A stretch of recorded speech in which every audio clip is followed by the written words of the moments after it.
2016, more than 300 stakeholders and community members came together for the first Placer Town Hall event. We celebrated the things that make Placer County an ideal place to live and raise a family, including our top-rated schools and library system, culture of giving and philanthropy, and flourishing economy. But we also examined the limits to our prosperity. Data showed our senior population is soaring and that we don't have enough children in the workforce pipeline to support us. This looming imbalance of seniors to young people means that Placer County's economy faces a potentially significant decline. Everything from law enforcement to fire departments and libraries to parks all depend on a strong workforce. To keep our county thriving, we must get serious about cultivating every child from cradle to career. And that means facing the fact that inequalities matter, and they do exist, even in Placer. Nearly half of our children live below Placer's standard of living. Only 46% of households can afford the median home price, and 68% of working families don't have adequate access to child care. We're not powerless against these issues. We see the barriers that work against kids, and we have the opportunity to break those barriers down. But it will take each and every one of us. Let's require at least 10% of new homes be attainable for working families. Let's demand that expectant mothers on Medi-Cal have access to prenatal care here in Placer County. And let's ensure that families have child care and early learning options within reach. Each child matters. Their success is our success. So let's come together. Let's raise our voices for families and invest in our children. Because when a child falls short of his or her potential, it's not just his or her loss, it is a loss for all of us.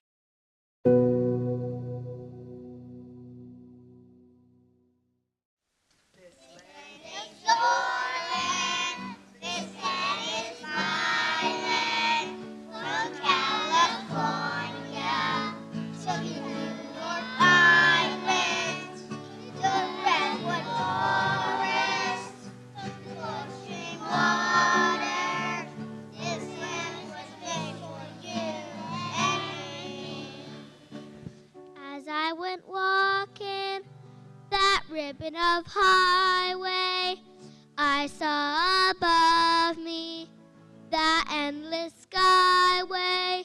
I saw below me that golden valley, saying this land was made for you and me.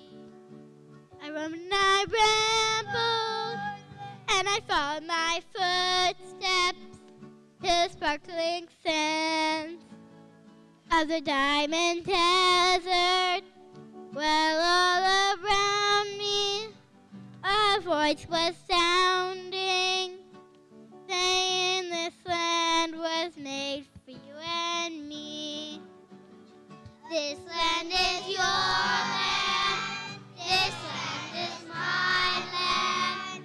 From California to the New York Islands, from the Redwood Forest to the Gulf Stream water, saying this land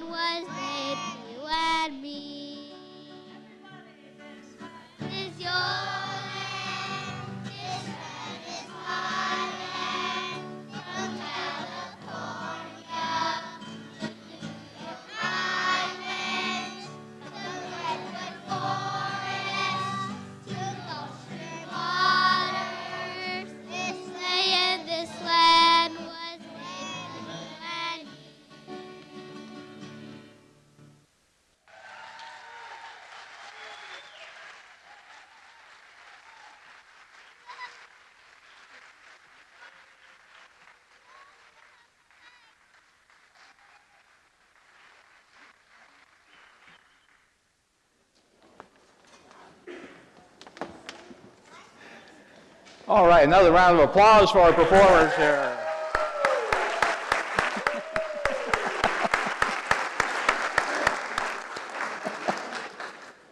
You know, when they begin to walk out, everybody goes, "Oh, I thought that was for me." Such is life.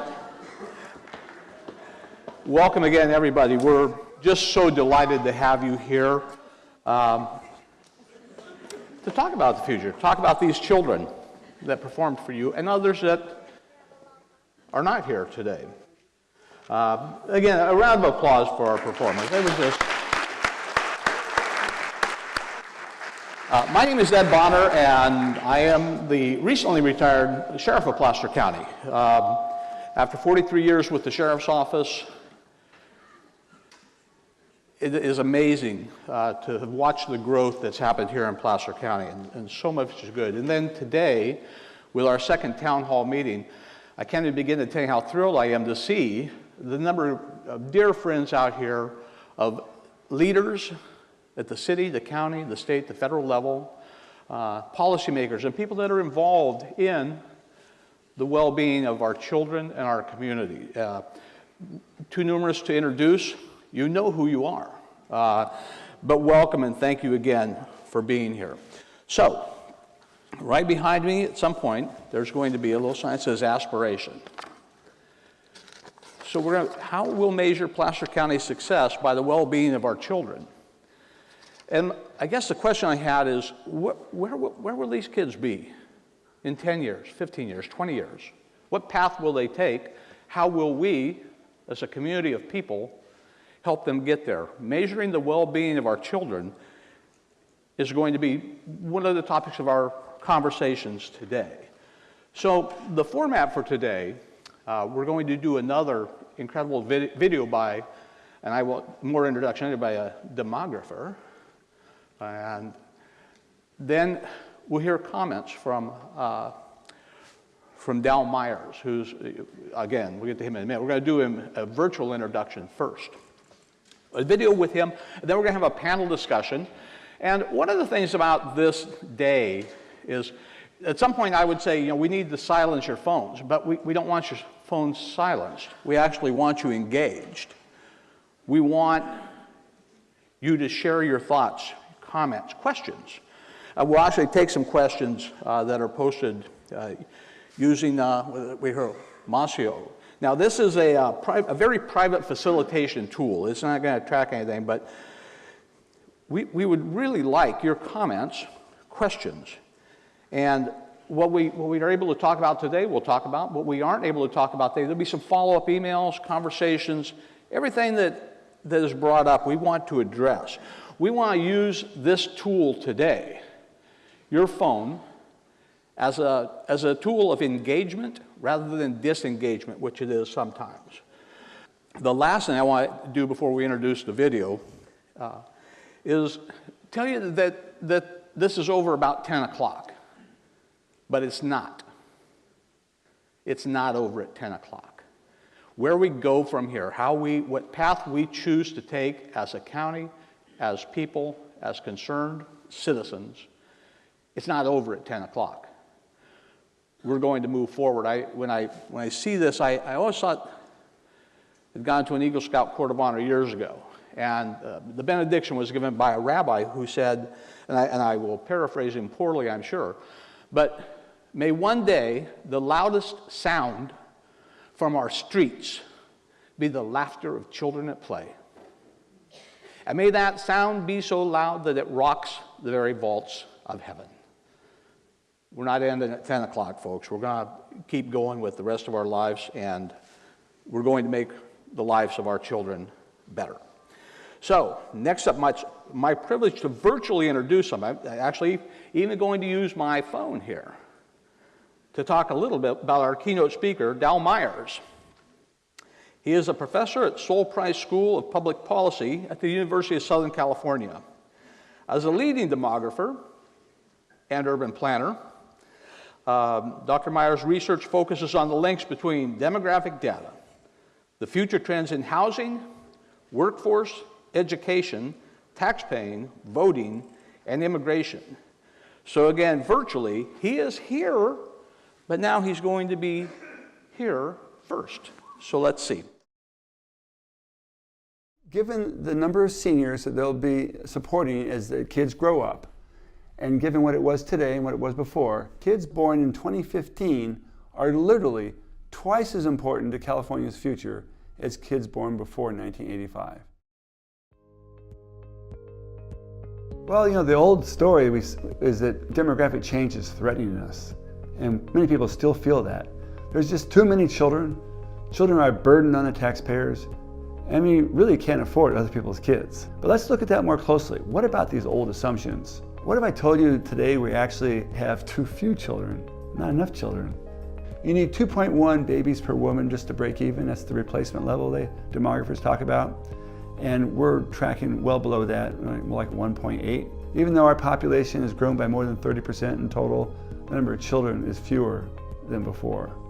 And that's remarkable how it was skyrocketing, and we thought it was going to go through the ceiling, but it stopped dead in 1990 and turned downward and has never gotten back to that level. Well, the fact that we have too few children being born isn't a crisis in itself. The problem is we have way too many older people, and we have to balance the two together. I like to look at it at population growth by age group and how much each age has grown or decreased over the 20 years' time. Before 2010, the 20 years before that, there was this huge increase in middle-aged people who were the baby boomers. And they really were driving the economy. They're in the prime earning years, top tax-paying years, and there weren't very many young people behind that. In fact, there was even negative growth among people in their 20s, and not much growth at all among elderly. The next 20 years, everything changes. Now, it's not a surprise. You just got to do the arithmetic. Basically, everybody got 20 years older, and so the growth wave now moves from middle age into elderly years, and you have an explosion in seniors of all ages. Meanwhile, back where there was growth before in middle age, it goes to zero in some ages. And it's just not much growth among the working age population to counterbalance all those retirees that are up there. You know, a really handy way to summarize the older population relative to the working age is to use a senior ratio. And that ratio is pretty constant for 40 years, from 1970 all the way to 2010. And then the first baby boomers turned 65 starting in 2011. And after that, the senior ratio skyrockets. It literally doubles. All our governmental services, all our expectations are attuned to the old ratio, and the new one we haven't seen before ever. The growing imbalance between the older generation and the working age generation, it just has lots of ripple effects and consequences that are already starting to be felt. Greater burdens on Medicare and Social Security, which older people deserve and are going to demand as voters. And one last thing is it probably means that higher taxes are unavoidable if we're going to sustain our economy in the face of this aging population.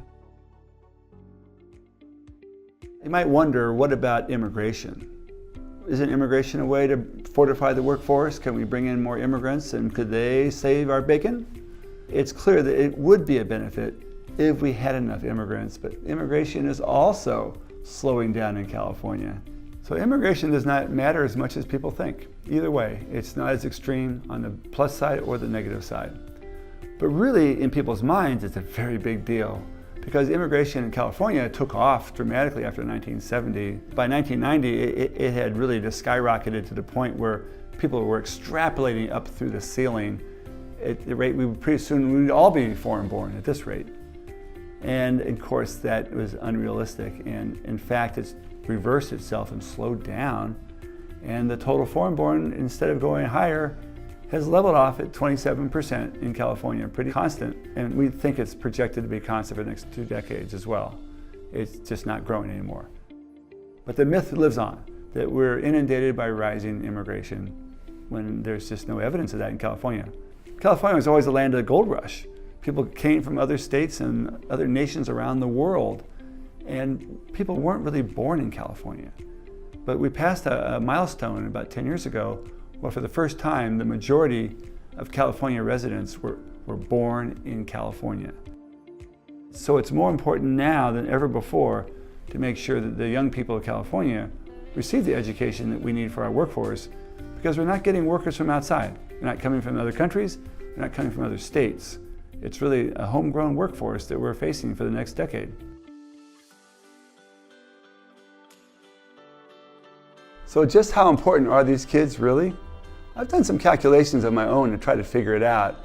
Given the number of seniors that they'll be supporting as the kids grow up, and given what it was today and what it was before, my calculations show that kids born after 1985 are becoming more and more important, and the ones born in 2015 are literally twice as important to California's future as kids born before 1985.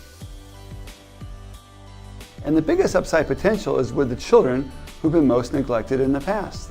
The ones that really haven't had as much investment granted to them, they're more disadvantaged. That's where the upside potential is. It's our job to help bring them along. We need to cultivate their talents so every kid is at their top capacity. That's the only way we're going to make this work. Then it's better for the kids and their families. It's better for us and our families. It's better for the whole California population. We all benefit by investing in the youngest. And the earlier we start, the more payoff we get. Well, the question at hand is, how well are we preparing our kids for their big job? You know, we pride ourselves in being national leaders in California, but let's look at how we're actually keeping up with our investments in education. You know, if you actually look and see, well, how much spending is there per pupil in California, and you compare all the other states, well, California's spending is about 14% below the national average, despite our median household income, which is 15% higher than the average. It seems like we have capacity to do more if we thought it was urgent. It's no surprise that children don't pay a lot of taxes. The money is coming from middle-aged people. They're the big earners, and they have the most taxes they pay. Their money is going to different people. It's going to younger people, who will then replace them later on as the big tax contributors when they get to be middle-aged as well. Everybody rotates roles over time. In 20 years' time, everybody changes positions. The kids grow up, become the young workers become the middle-aged workers, middle-aged workers get their retirement. Well, there's an opposite view about who's spending and who's contributing. It's a Peter Pan theory, is what I call it. And that basically assumes that people don't ever grow up, that you put the money into kids and it stays with the kids and the kids stay as kids. They never become middle-aged, they never become prime earners and taxpayers. And the middle-aged people never get their benefits as seniors. They stay as middle-aged workers their whole lives. But in reality, we know that everybody does advance 20 years. They all move up in the cycle of life. And no one's Peter Pan. We take turns. It should be obvious, but successful workers begin as well-educated kids. And that doesn't start in 12th grade. And it doesn't start in 8th grade. It doesn't start in 2nd grade. It starts earlier even than that. 3- and 4-year-old kids really are the foundation for a well-educated workforce. And the earlier we invest, the more benefits we can accumulate in those children and the stronger workers they're going to be. We're pretty darn sure they're going to grow up. And that 3-year-old is going to turn into a 23-year-old in 20 years' time. And then they're going to be really on the threshold of a career that is going to be vitally important as we have more retirees going out the retirement door. We need to fill them with strong California workers. This is our opportunity. I mean, this is the chance to really make the future better for all parties, for the kids themselves, of course, but from my standpoint, also for the older people, the boomers. So now's our chance to really make it happen by investing today in those kids. With the programs that they need to get started, we need to give it to them so they can really buff up and carry the big load of hoisting all of us.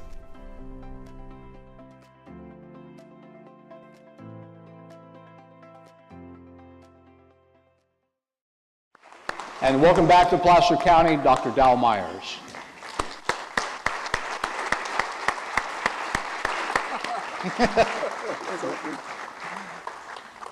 All right, I'm done. I said it all. Wow. That was something. I've never seen that on the big screen. Boy, oh boy. Well, good morning, everybody. It is a pleasure to be back here. You guys are the leaders of California, you know. You really are trying to address hard issues that other places are ducking or they have their own issues, but you're thinking ahead about the future. You know, you say the kids are the future. It sounds so trite to say that. But in fact, as I believe they are. I'm not here as an educator. I'm not here as a politician. I'm just a demographer.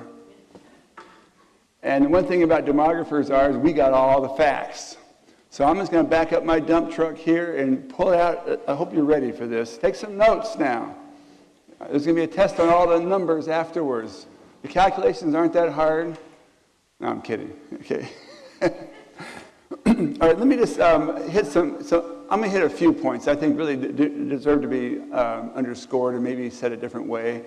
That video was really pretty good, wasn't it? I mean, like, you don't know how that sausage was made. I mean, really. So yeah, that was filmed at USC. Katie Mothersell came down here with her crew, came down to USC. Got it, and we taped that, and it had a nice, quiet classroom. You should have heard the helicopters coming overhead, and then all the trucks backing up. There must have been 10 different trucks. Beep, beep, beep, beep. Did you hear it on the video? It was a miracle. I thought it was a disaster when it was filmed, and then she did miracle work getting that ready. Yeah, that sausage being made, it looked good. It made me look good. All right, now you get the real thing, sorry. Okay, well, I think these demographic assumptions, are really political because people have these attitudes about things, and there's sort of some numbers they remember vaguely, and they really set the priorities for California policy. Kids didn't used to be so important, and it still is reflected in current policy, but I think we need to look at the old narratives and revisit the old assumptions. The idea is that, that demographics are threatening us, that children are too numerous, and we don't need other people's kids, and children are a burden on taxpayers, and we really just can't afford it. I mean, and there was some truth to that back in 1990, maybe, not in 2020. So the reality is that too many children? Are you kidding? We're top-heavy with too few children. And by the way, let me say it right away. I sometimes forget. I'm not advocating we have a new baby boom. It's very hard to make that happen. I got to tell you that, number one. And if they're born today, it's going to take them too long to help us. Seriously, it'd be 25 years before there are big benefits. So really, we got to work on the kids we got because they're here. They're here, and they're going to be ready to go to work here and help us out much sooner than some future. Although I do have my own new grandson. I got my first grandson this year. Yeah, he's now about 7 months old. I'm watching him real close. Come on, kid, come on, come on. Yeah, so being a demographer, we do count the babies. And so I didn't do this. I do other kinds of demography until recently. I rediscovered how important kids were. This is just a count of the number of kids born each year in California. You see back in 1970, there was 300,000 a year were born. And it shot upward by 1990. Really tumultuous 2 decades there, doubled to 600,000 a year. And people thought that was going to go through the ceiling. Everybody does that. I mean, I'm an urban planner as well as a demographer. Everybody extrapolates the current trend. We do that with the stock market. We do it with everything. We can't help it. We're human beings. And they thought that was going to happen. And in fact, it just dropped and has never gotten back up there. So now we're many fewer kids. Our population keeps growing. It's doubled, and the kids are not growing. Some people say that it's because of fertility, and it is. But they also say that some people are having too many kids, and I don't like all these people having too many kids. And so I dredged up all the data. This is birth rates from 2000 to 2020 through 2014 is real data. And what it shows is nobody's having too many kids. Everybody's below replacement level. Everybody. There's nobody having too many kids, and so put that one aside. The big surprise is how much population growth has slowed down. We used to think in 2007, that's just about 10 years ago, we used to think that California was going to hit 50 million people in 2032. That's right around the corner. And instead, now the new outlook from the Department of Finance, the same people, is it's 2051. It's a 20-year slowdown in growth. So the growth is really slowed down. It means we're not getting new people coming in. We're not getting a lot of babies. We're not getting a lot of migrants. We have all the existing people. They're all here, and we're all getting older, and it's just not growing like it used to. So everything is different now. We're becoming really self-reliant on our own population. So the senior ratio, I already, that you saw that in the video, but I have some more details here for Placer County and the Sacramento area. How do they compare? Yeah, it's the same deal everywhere in the U.S. actually, because the baby boom is everywhere, basically. But Placer County's got a heavier burden there. The ratio goes up to 50 seniors, per 100 workers, where it used to be only 25. So it's double the ratio in Placer. And Sacramento's rising, the same slope at a lower level. I have the U.S. on there and California. It's really everywhere I think it's bipartisan. Red states, blue states, we all have the same problem now. Baby boomers everywhere, and we all have the same aging problem. But it's a little worse here in Placer, so you have more of an urgent need to boost these kids. I invented this index here. I'm not going to run through the calculations on it, but it's based off the senior ratio. And I figure out that when a kid is born, how high will the senior ratio be when they get to be a worker? And the more that ratio rises, I figure the more critical that new worker is when they show up in the workforce. I count workforce starting at a working age starting at 25. Any parents in the audience here? Kind of under 25, people aren't really fully employed. They're still in school, or they're interns, or they're some kind of apprentice position. But after 25, and the national data show this too, that you become a net taxpayer, contributor after age 25. Before 25, you're a net drain on the taxpayers. But that's okay, because as I'll show you, and we all take turns, and so let the young people suck up the money, and we're investing in them, but they better pay it back later. And it turns out the more educated they are, guess what? Well, we'll come to that. They pay a lot more in taxes, contribute later. So there's a doubled importance, and it shows up in Placer as well. Here's the baseline was 1.0 as the index, and for these kids born after 2005, they're really twice as important now here. So every kid has to grow into strongest capabilities. We have to do more with less, basically. So that's what we're aiming for.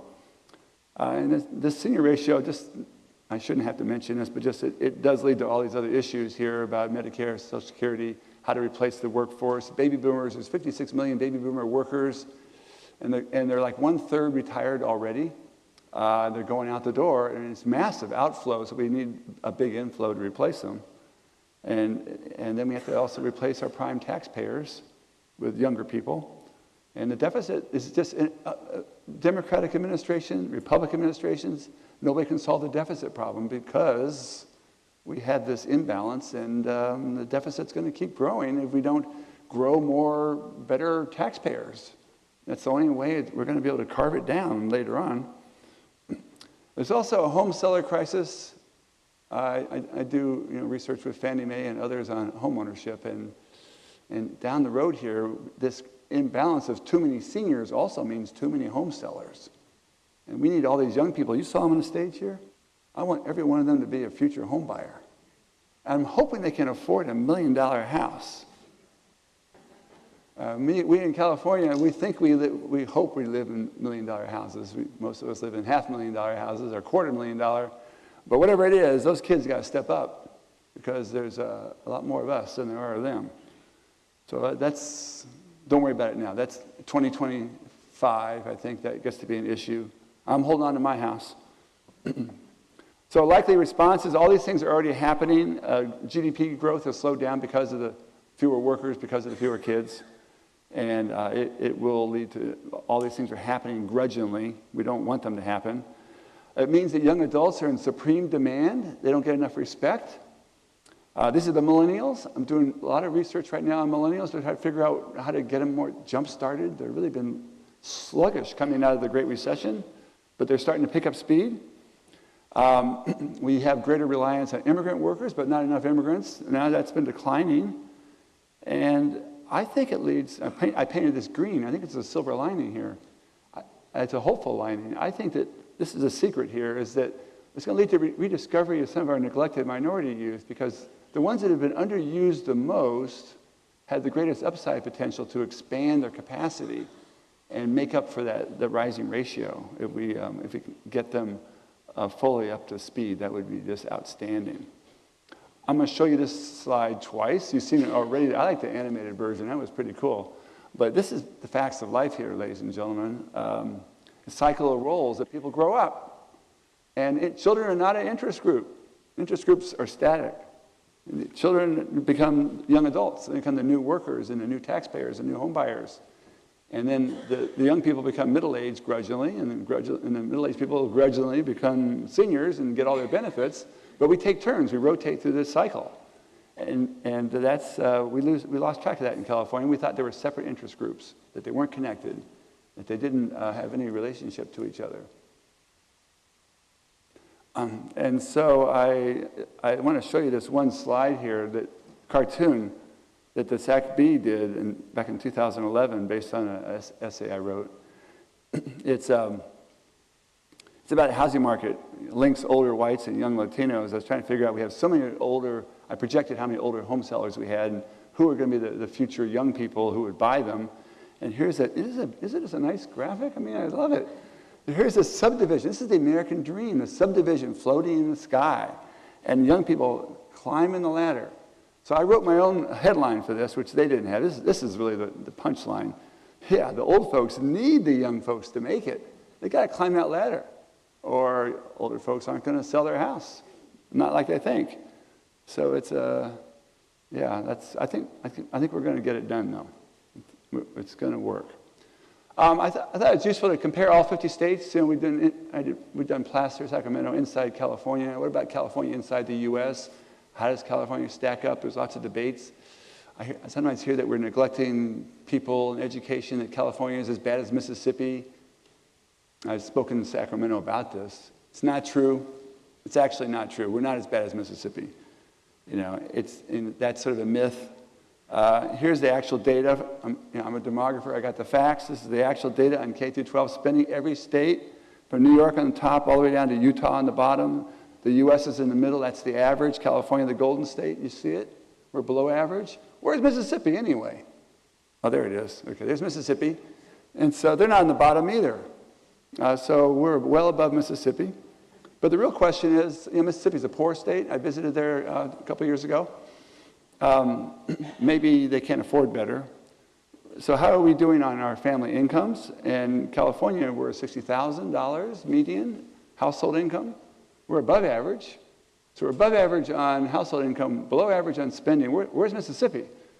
Oh, okay. Mississippi is on the bottom. So they're on the bottom in terms of income. We're not. We're way up there.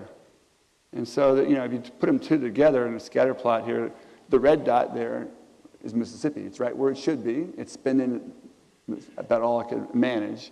The yellow dot, the golden state, is lagging below where it could be. So, you know, what's with that? Are kids important or are they not important? How come we're not on the line? We're below the line. And I don't understand it exactly. I don't think any youth can be neglected now. We need all hands on deck. No dropouts are acceptable. College, financial aid, all who need it. But don't forget early childhood interventions. You got to get them reading ready early on before if they're going to be good college students later. I don't want to have them come to my class at USC and they didn't get what they needed in first grade here in Placer. That's not going to help. Oh, I don't want to be trying to make up for that. All these skills build on themselves. So the more you help the early kids, the earliest age, the more they're better in fourth grade, et cetera. So it really does accumulate. And it's not just a nice thing to do. I'm not a charity guy. I mean, it's not just a nice thing. Of course, the kids are adorable. We want to help the kids. Yeah, they deserve it. But, you know, it's not just a nice thing. It's an economic boost for both the younger and the older Californians alike. It's a smart thing for older Californians. It's a nice thing for the kids.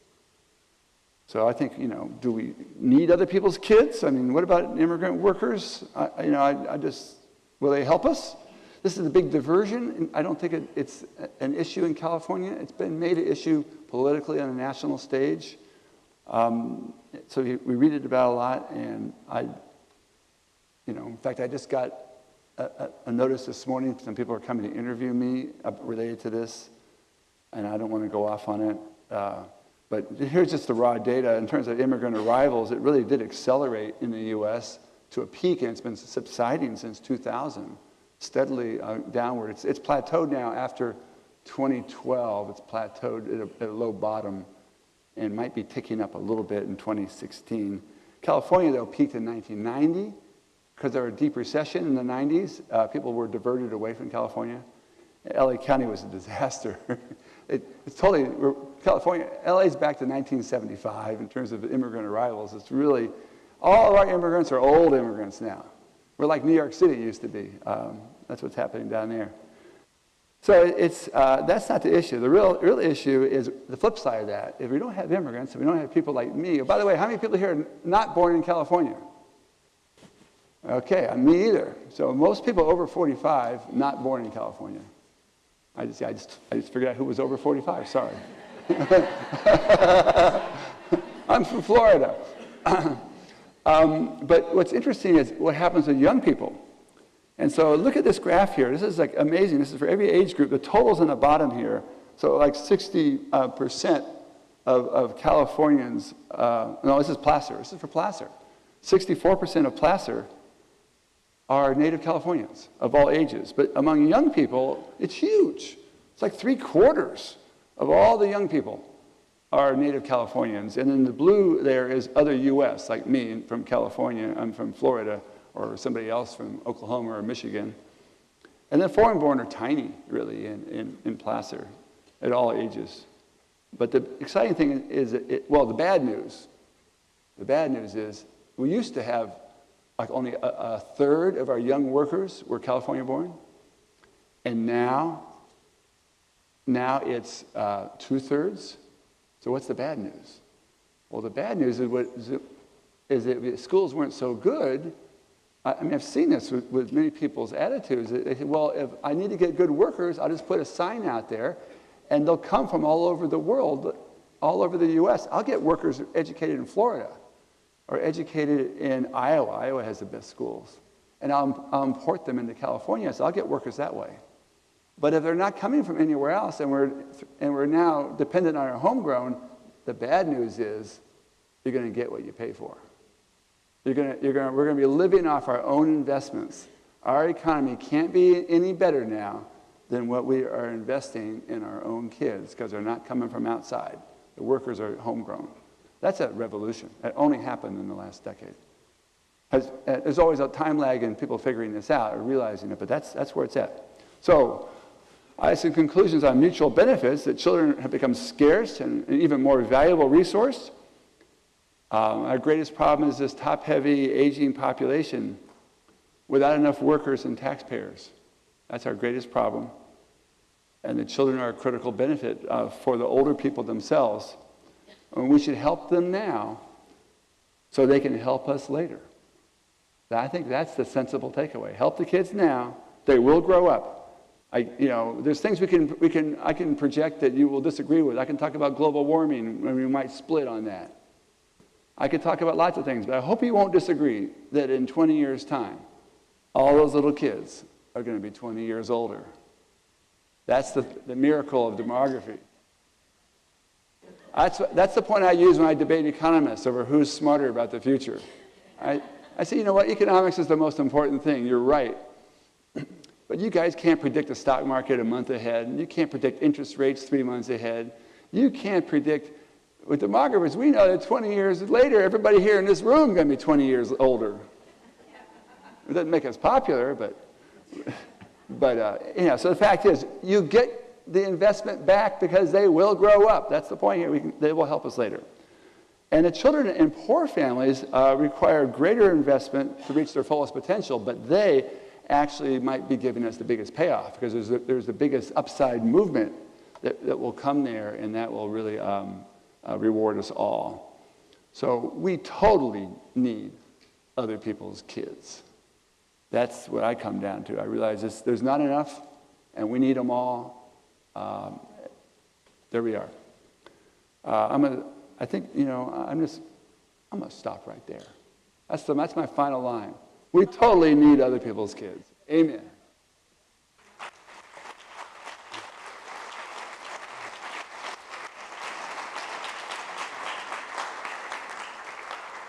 Very nice, Dowell. Thank you. You'll be up on stage with our panel. I loved your remarks. I'm going to go see my 3.5-year-old grandson after this. Okay. And I'm going to look at him differently. Come on, kid, let's go. Let's go. Ask him about his homework. Exactly. The other thing which I liked, I just piggyback one more thing as we bridge to our panel discussion. I heard a guy one time talking on the radio, and he talked about a man whose son had fallen in an icy river, and the man jumped in and saved him. And the guy said, well, he's a hero. And the other guy said, well, he's a dad. He says, the real heroes are the guys who jump into icy rivers to save other people's kids. Aha. And that's what I think my takeaway from you is that we need to help all these kids. So thank you very much. Well done. Thank you. We now have a panel discussion. I'm really excited to have the panelists come up and join us here. We have Gail Garbolino Mojica. She is the Placer County Superintendent of Schools, and she was elected in June of 2006. And with her is Willie Duncan, the president of Sierra College since 2011. Willie is our host here. We're so appreciative. Veronica Blake, the chief executive officer of the Placer Community Foundation. Janice LaRue, the executive director of First Five Placer, and also, this is very cool, we were talking earlier, she is the president of First Five Associations of California for the entire state, and that is so cool because it has always kind of been a lock on Southern California. And Dowell, the demographer, is with us. And also, again, I would ask you, here's the number. If you have a question, if you have a comment for the panel, please send it in. And we'll try to get to those. And our time is somewhat limited, but we're going to start off with this question. After hearing Dowell's presentation, what comes to the top of mind of each of you and what it means for Placer County? So I guess I always like a conversation about talking about youth in our county. So if you look at Placer County, we have about 72,000 kids in our K-12 system. TK, so now we're actually going down to 4-year-olds. Many of our schools are offering transitional kindergarten. And I like that we're looking at the importance of them being educated, taken care of, socio-emotionally, healthy, kind of the whole child, because as that child matriculates through the systems, it's an economic competitive advantage for our county to make sure that we have kids, that we're doing the best that we can with our kids so that they are able to achieve outside of education, but achieve in various aspects of our life in order to keep our county moving forward. Mm-hmm. So I'll add, I mean, to me, this is just such an extremely important conversation because I think we're all very proud of Placer County and of who we are and of the quality of our community and the people that are engaged in it. And what this hits home for me is that we have got to invest in every single young person today, other people's kids, to ensure that we keep that. Because if you look at the demographics of our own community, they are going to shift over the next 20 years. We're all going to get 20 years older, and there just aren't as many young people today as there were in future years. And so if our population is going to age and we're going to have people coming in behind us to help take care of us. I'm a new granddad. Not even 2 weeks ago, my first grandbaby was born. So now I'm looking at my little grandbaby as a little piggy bank. I'm going to invest in her. I'm going to put everything in her. But I'm, you know, I mean, to me, it's certainly true, and it just really hits home that we really have to develop programs to do that. We've got to wrap our arms around. We can no longer look and say, oh, that's you know, the school's job. The school needs to do that and take care of that. It needs to be every civic organization, every community-based organization, the college, the schools, the churches. Every organization in our community needs to rally around our kids in order to keep our community what it is. And I'll add one last thing. I thought it was really interesting you talked about 25-year-olds, and we all kind of chuckled, you know, that, hey, they're a draw until they're really 25, and then they get their job. And that is my experience with my kids right now, too. And I think that's a mindset shift. We used to think, oh, I'm going to raise my kids. They're 18. They're going to go out, and they're going to take on the world. And it's just not that way. And so we've got to invest in them until they're 25. We need to have programs for young adults that are 21, 22 years old that are trying to get on their feet, and make sure we help them get to that level so that they can be productive members of society. I guess I'd just add, Ed, that for me, and it would be probably no surprise to anybody in this room, I think about the housing costs and how that affects our children and our families. We look at the median home prices being so high, and then the vacancy rates on rentals being so low that really half of the families here are not able to afford a home. And we see that play out in the schools. I mean, we interviewed the school teacher of the year last year in Placer County, and she told us that 25% of the young people in the schools are living multiple families in one household because it makes sense. Their parents want them in good schools. But then the result of that is the kids aren't sleeping well, and when they don't sleep well, they're not learning well. And that's a big concern for our community. And then philanthropically, I'd also just add that people love to give money, and our community is very generous, and they do that when they see that there's a need for that investment, and sometimes that need isn't as obvious. So I want to make sure that the message we send home to everyone today is that there is a need in Placer County, and there is a place to invest your time, talent, and treasure in our young people. Yeah. Janice? So, first of all, you saw that opening video. That was wonderful. One of the things and these wonderful children who were here, those are the very ones that were in that video. And these really are our kids. They're from the Sierra College State Preschool right here on the campus, which is run by the Office of Education. And I look at those children, and these are the lucky ones. They've actually gotten into preschool. We have 1,400 children on waiting lists. Here in Placer County, we simply do not have enough child care and affordable. It costs about $1,000 to put a child in child care for full day care for a month. So we talk about the burdens on families. The families that are having babies are young families. These are the people who are just starting in the workforce. They're not making high wages. And they're forced, they have to pay child care because two of them have to work. Living here in Placer County, that assumes that they can get a place to live for about $1,000 a month, which is laughable, if they can find a place at all. So these are people who are really, really struggling. About 10% of our small children, 0 to 5, live in poverty. And I'd want you to understand what that means. That means that they're living with two parents making $25,000 a year. So 1 in 10 of our families are dealing with this. About a third of our babies are born on Medi-Cal. And none of those babies can be born here in Placer County because we don't have a provider that will deliver babies. So if you're the poorest people, right, you're on Medi-Cal, you either have to go to Sacramento or you have to go to Grass Valley to have your baby. GYN care itself is somewhat available, but when it comes time to deliver that baby, either you go to the emergency room or Sacramento or Grass Valley. That's just unacceptable. As a Placer County resident, that's unacceptable to me. And it really does make a difference to invest in children early. 90% of our brains develop in the first 5 years of our life. That's when there's the greatest potential for impacting children positively or, sadly, negatively. And the ramifications of positive or negative experience carry throughout for the rest of our lives. So that's where we see the biggest opportunity for investment in our community. Dowell is a demographer, and we saw your slides, but Placer County, what about us? What about you? Yeah. Well, are you on your own? You get some help from the state, right? You get some help from the federal government? By the way, a shout out is deserved. There's lots of complaints about the new tax code. It really beats up on, we can't deduct our state and local taxes like we used to. But how about doubling the child tax credit?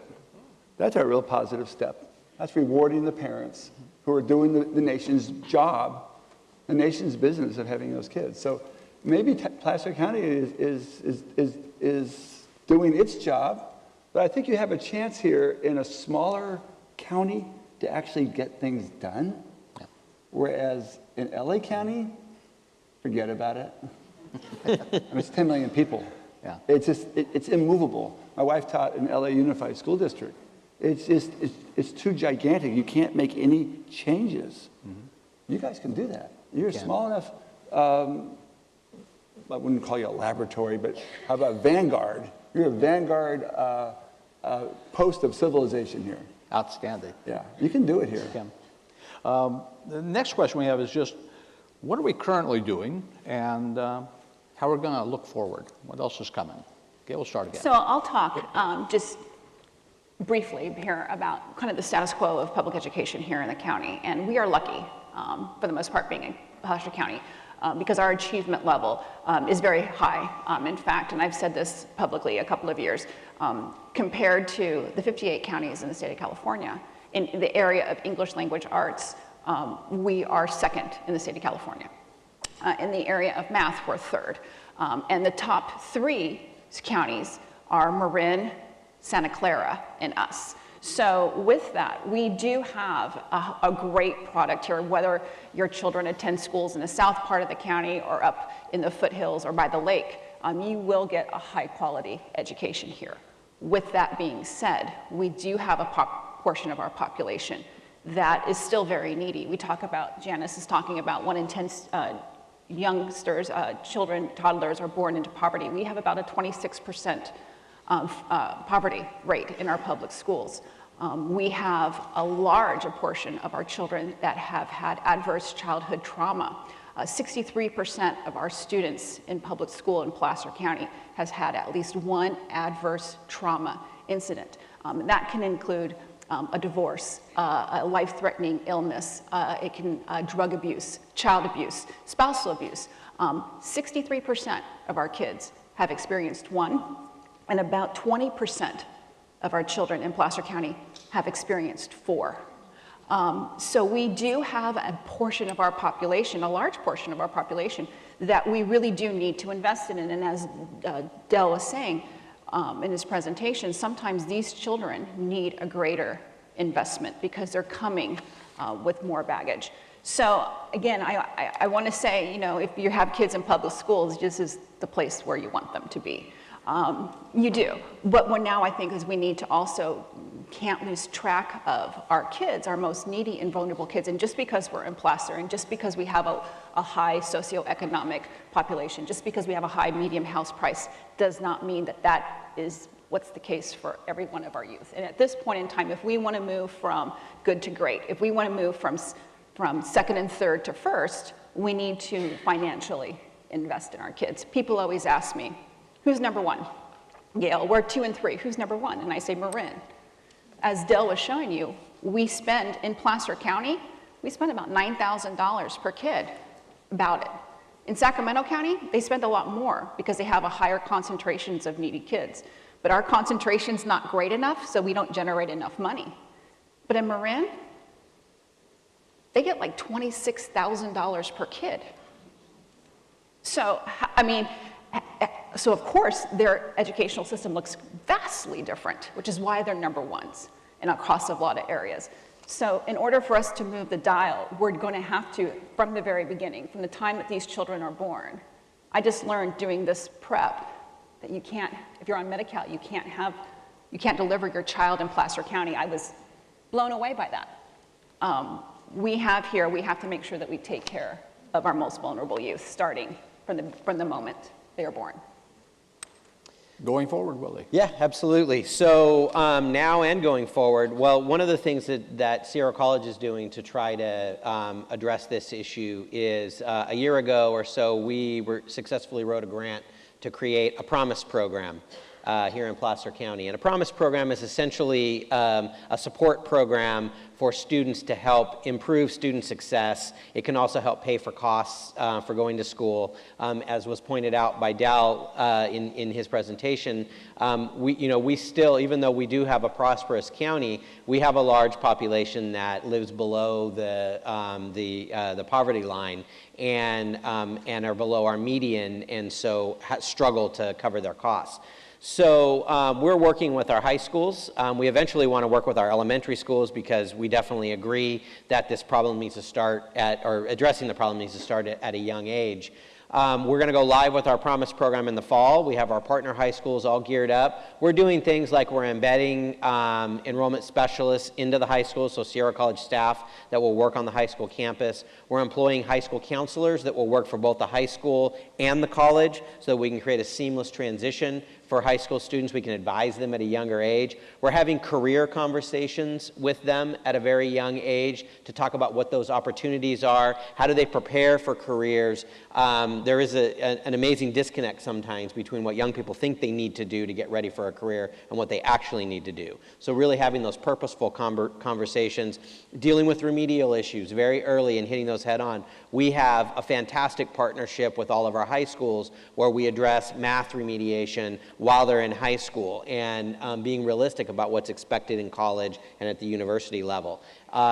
We're also, we've been creating a concurrent enrollment program in connection with all of our high schools. And that's a big piece of this, having students understand what's expected of them when they get to college and what kind of training they might need. And the other piece that I would say is the research shows, and we didn't really get into income levels based upon educational levels and those kinds of things, but the research shows that not everybody needs a four-year degree, but everybody needs some training, some type of program after high school. A high school diploma is no longer just enough to have you be really marketable in the workforce and trained for high-skilled jobs that are now and that are coming into the future. Because as we know, the data shows many of the jobs that we're training people for right now don't exist yet. And so how do we help get them ready for that? And a Promise program is really aimed at that and trying to do that. On our end, the promise from us is if a student comes into this program, they have to commit to certain things. They have to commit to coming to a summer bridge program, coming with us and getting geared up on what it's like to be a college student.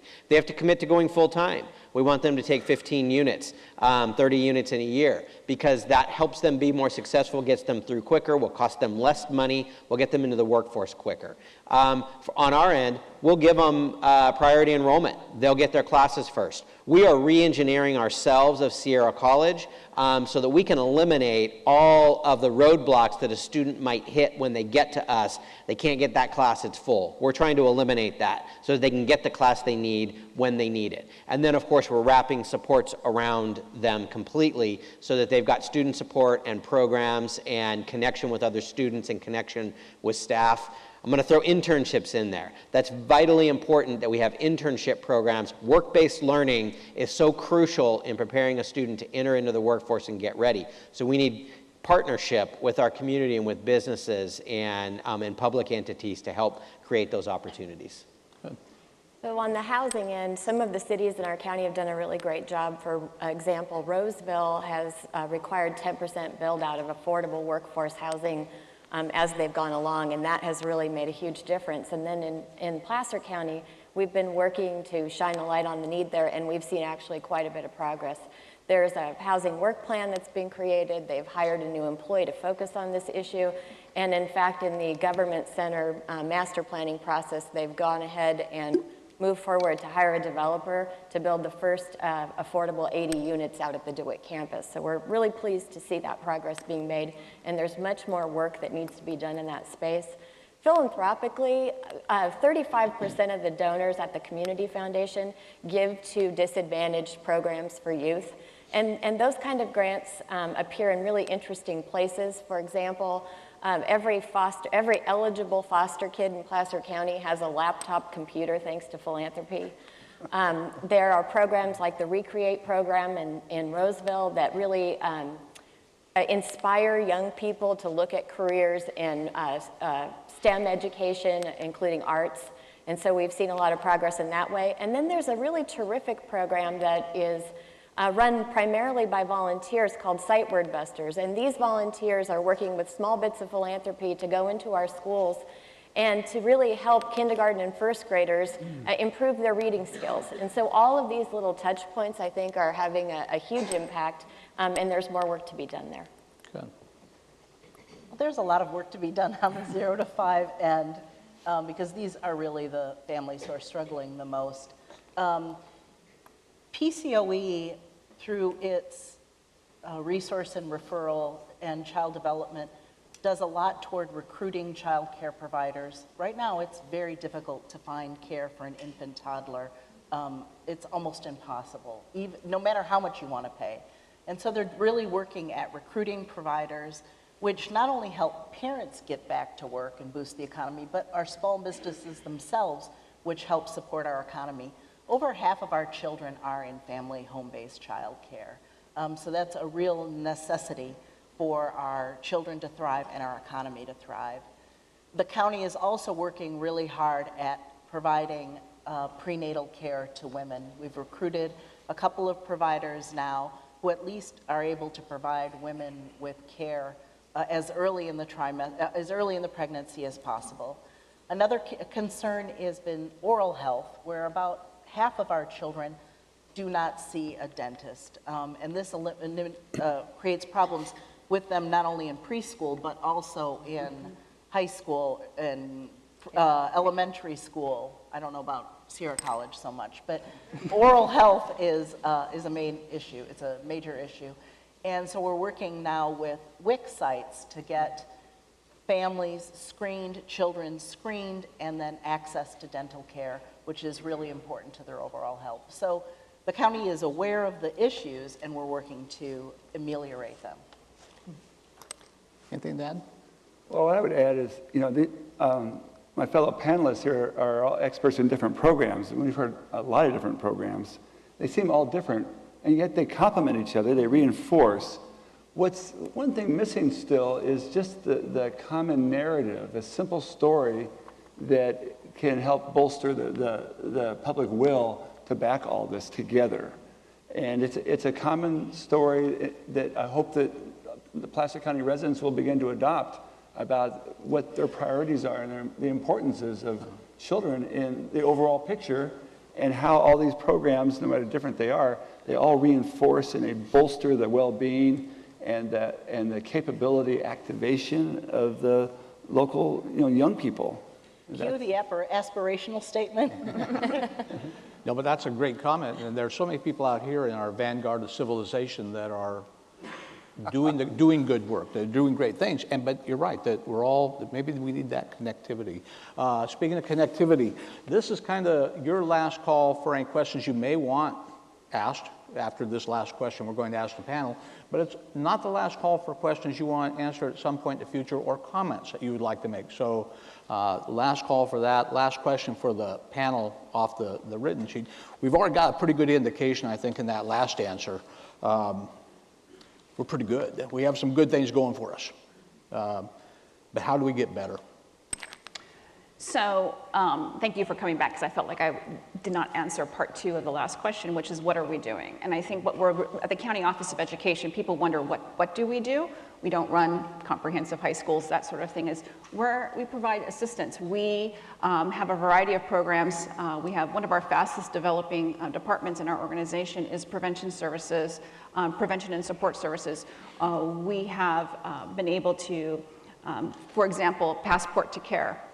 One of our, Mike Lombardo, puts together annually, or something now we're thinking about twice a year, because there's so many people that are interested, where we take principals and support specialists at the district office and connect them with the providers in the community and say, wait, you have a problem you want suicide prevention? Because that's something that now we're having to spend a great deal of time training our staff and training our parents on how to look for signs of a child who may be contemplating suicide.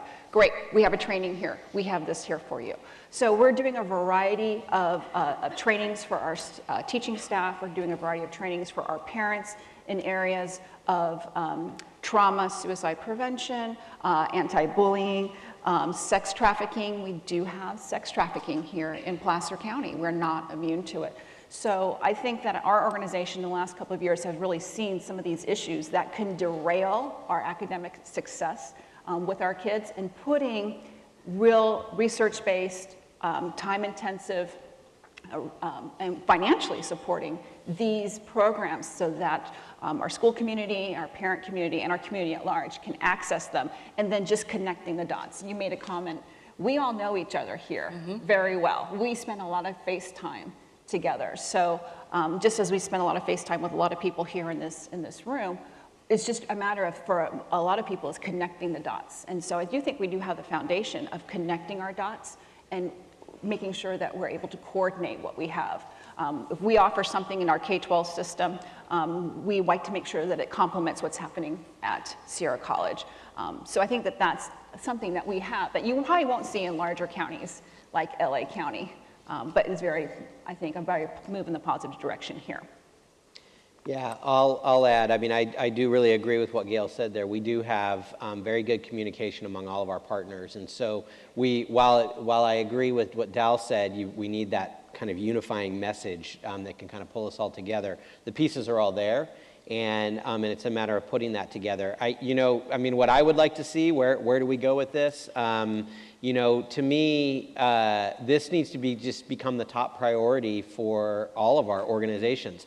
Our cities, our city councils, our supervisors, our county office, all of our elected officials and our civic leaders. If we all saw this as our top priority and really focused on, cradle to career, and that would just be a huge investment in our community. And I mentioned our Promise program. Really, Sierra College wrote a grant, and we're starting that, and we're reaching out to our partners. But where I've seen Promise programs be the most successful across the country is actually where they're not driven by a college, where they're actually driven by the community, where they're started by either a city council or a state legislator or something like that, and where it's really the civic organizations that come together and say, what are we going to do about this problem? One very close to home is Oakland. We're not Oakland. We don't have the issues Oakland has, and we won't ever. But Oakland has come together as an entire community. The college was like the last partner that came on to say, oh, here's what we can do. And they really created a purposeful concept that said, what can we do to support young people and young families? So just one example of what they did, and this is something we could do here if we wanted to, is they engaged the financial community, and they got banks on board, they got investors on board, and they basically said, every family, if you have a child, and you will start a 529 education account for that child, put money aside for education, we will match dollars into that for you. It's a community investment into that family and into that child to try to incentivize families to think about college, think about their child, because many of them weren't. And changing that kind of college-going mindset. That's just one example of something that could be done. West Sacramento, what they're doing in West Sacramento. You don't even have to go to Oakland. What they're doing in West Sacramento, as far as the community has come, they've decided that they're going to tackle a problem. And we have different demographics in West Sac, but in some respects, that there's been a momentum. It's a young population. They're taking some chances. And in a variety of areas with youth and housing, they're being actually very progressive. And are standing out as a leader in the region, where Placer was, I mean, not that we're not still a leader, but they're making some advancements, and we're going to need to keep up. Yeah. Well, and the housing crisis is just so complicated. We really need to support our elected officials when they're making the decisions to build housing here. We also need to support the development community, so when they propose projects that create workforce housing, that the community surrounding those areas are saying, yes, in my backyard, we want these projects, we want to have places for our workforce. And then philanthropically, let's just not forget, it's in our own interest to give. It feels good. And so there are a ton of opportunities to invest in philanthropic efforts that are going on both with nonprofit organizations, with the schools, with the Promise program here at Sierra College, through giving circles. There are just so many different ways that people can give back with their volunteerism and with their philanthropy, both in their lifetime and in their estate plan, that it's a real great opportunity for us to add value to all of the terrific work that's being done here today. I was thinking about what Gail said, and Willie, about what an awesome county this is, and it is. And we are a conservative county, and we have prepared ourselves so well fiscally, so much better than most of the state. We've got a governance board that's really on it, and we've always done really well for ourselves. And I think that we, being prudent as we are, being conservative as we are, we will take this issue very seriously. And carry this forth and protect ourselves and our children and our grandchildren so that this culture of caring, of maintaining our standard of living and really focusing on what's important to us. We've got a fabulous faith-based community, great governmental services, unbelievably good schools, great community college, and people in our society who really care about leaving a legacy through philanthropy. I think that all of us together, through our voices, through our pocketbooks, our volunteers, through opportunities at the ballot box, can really make a difference for our children and our families. If I can add a quick comment to that. You know, it's interesting. What I love about Dowell's message in 2016 when he was here, and then the message again today, is, you know, oftentimes you do hear, you know, kind of, I mean, you know, people want to give, but they don't want to waste, right? They don't want to waste their money. They don't want to give it to something that isn't going to pay off. And so, you know, they don't necessarily want a handout. You know, just like to give to somebody because they feel like, okay, that person might not learn, they might not gain something from it. What I love about Dowell's message is it really provides the economic argument for an investment in our young people and in these kinds of programs. Because there really is an economic benefit to the community and to maintaining the quality of our community. Now, I'm going to remind our panel, we're going to try this. We're going to put a question up behind us, okay. And it's from the audience, we hope. And we have 10 short minutes to do this, and yeah, it's going to hurt. Let me see, but I'm going to read it, and then I'd like you to kind of start off with the answer. Young professionals go where there are quality, well-paying jobs. What is Placer County doing to attract businesses and high-paying careers to attract young professionals? Now, you may not know that. Answer that one, no. We all look at each other, we're like, okay, who wants to handle that one? We're gonna...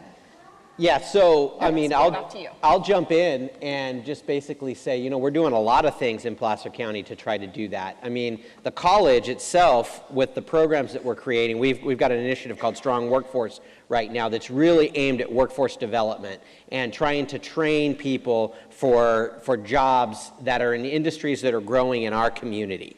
And if we can, that's the biggest thing I hear is the reason why business doesn't locate in locations and people don't start businesses in locations is because they can't get trained workers. So to me, that's about workforce development and about investing in training people for those jobs and getting them ready. And then I also know, you know, we've been doing a lot of efforts at the regional level at trying to attract business and industry into our area. Greater Sacramento's efforts, the Competitiveness Council that John Jackson from William Jessup and I chair, at looking at how to make ourselves more competitive as a community so that business wants to locate here and we can help show them the amenities that exist in this area. But there has to be a workforce. There has to be an educated workforce. So, and that educated workforce starts not at necessarily the community college or the higher education. It starts back in K-12.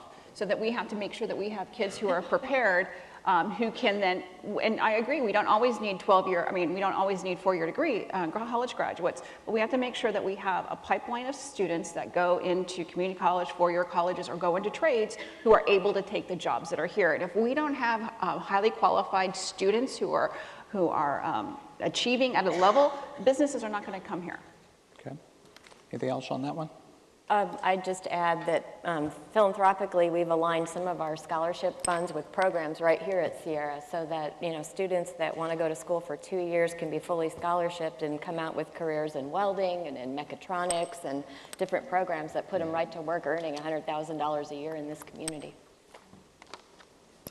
And each question that was asked, there will be answers for them, maybe just not right now, not today. The second question we have is, so how do we help bridge the divide for fiscal conservatives who push back against publicly funded programs, especially as it relates to the mismanagement of the funds at the state level that have burned the trust of the taxpayers?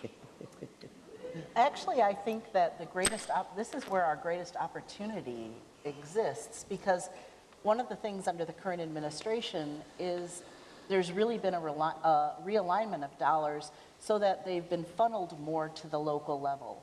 So rather than having a lot of control at the state level, we're given greater and greater control at the local level. First Five is like this.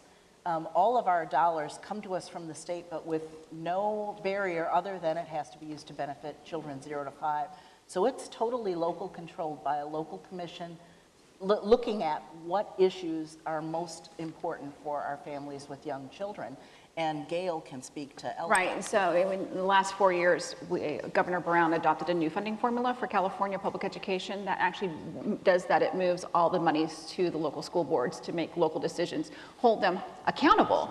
So with that, with more local control comes greater accountability for student outcomes. And we're also seeing that also with the reauthorization a couple of years with the ESSA, which is the Elementary and Secondary Education Act, which used to be the old No Child Left Behind, where they've moved from the federal government controlling the dollars and controlling the outcomes and then pushing it back to the states and to the locals. So I think there is a movement, and then just having confidence in your local officials who are managing and overseeing those funds. I mean, I think one of the things that we talk about, and I will always probably answer things from a public education view, but one of the things that makes Placer County so unique is that we have highly capably run school districts. Our district superintendents are very sophisticated, they're very capable, and we have very capable school board members that are elected to oversee that. So we don't have the politics that some of our larger and some of our neighboring counties and school districts have. That doesn't necessarily exist here. So I think that there is a level of public trust at the local level. At the foundation, while fiscal conservatives might push back on some of the things they're talking about, we don't have that experience. I mean, fiscal conservatives are philanthropists in Placer County, and they're using their donations wisely, and they're investing in a way that they see fit to see things happen in the community that they want to have happen. And I think philanthropy gives them that voice in that space. Yeah, I'll just add, I mean, I agree, that sometimes at the state level, we don't feel we have as much control as we would like to have over how dollars are spent. And there have been instances where we've felt burned in the past. And so I do like what was said about the fact that, localities are becoming much more important and getting things done locally. And I think we really do have very well-trained and folks in our elected officials locally in our cities and our county that really do care about our community and are working very, very hard, and I think are instilling that confidence in people that live in this community. And I mean, I guess the other thing that I would add, that was kind of the point I was trying to make in regards to Dowell's statement, that this really is an issue that everybody could get behind. This is an issue that a fiscal conservative ought to get behind. If nothing else, if your primary focus is finance, if you're looking at this from that perspective, the investment in young people becomes extremely important because of what that's going to mean for your own wealth and for your own independence later in life as you age. If those folks aren't working behind you, the economy shrinks. The value of your home goes down. The types of services that are available to you will decrease. So we really do need that investment. It's just as important for conservatives, as liberals, as any other group. Yeah, Dowell? Yeah, let me add one more thing. You really have a great opportunity here because you do have the base of trust that's not present everywhere in the state. But I want to just emphasize on the fiscal issue, how much you invest in kids, how they become such better taxpayers. You invest taxes to make taxes, is how I say it. There's about a 4-to-1 payoff, roughly, on public programs that you put into the kids to help their education. The 4-to-1 payoff comes via the higher earnings and higher tax payments they make by the time they get to age 32, they start to become net contributors more than what you put into the program earlier. So the point is this: if you're fiscally conservative, you can make money on this. We can A really good rate of return, yeah. Panel, thank you so much. I appreciate it. Round of applause for our panel.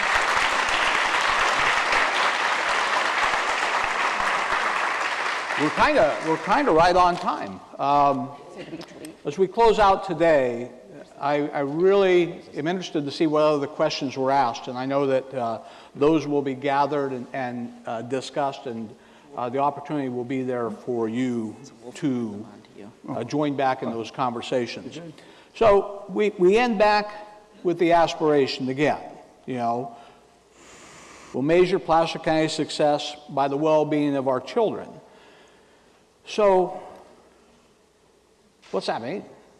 Well, what it means is the next steps for action We can power the prosperity of this county. We in this room, outside this room, by advocating for children's and families in our professional and personal lives. I mean, it really is kind of simple. We want you to use your voice.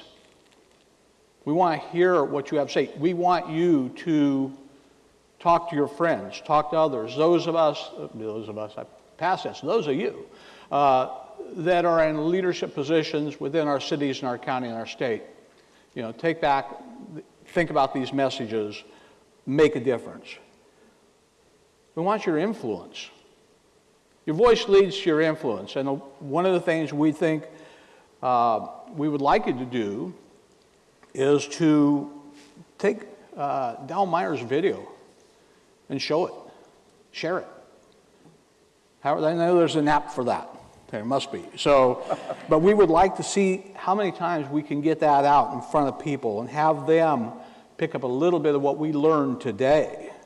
There'll be follow-up emails. Share those videos, make it happen. And our resources, support those entities, and I really am fascinated by, I think one of the next steps is that our common narrative.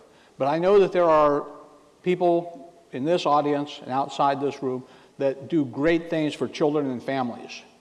What touches your heart? What makes sense to you? Where would you invest your money? And when I see Mason tonight, I'm going to think a little differently. I like the piggy bank idea. But, you know, for years, I had a fortune cookie fortune in my desk drawer at the sheriff's office. And it said, for those who continually give, you will continually have. And it did make sense, because it is about that. It's about our willingness to put our own resources, our personal resources forward also, to make the investment in our children, in our county, and make this work. Check your emails, share the video. Special thanks again to the panel. I thought they were magnificent. Our performers, oh my God. Were they great or what? And lastly, there is somebody I just met this week, and hats off to Boulder Communications, Katie Mothersall up there, rock star, all this stuff, and the preparation that went into it. Dowell, I can't thank you enough for coming back to Placer County and being a part of this today. So, my pleasure.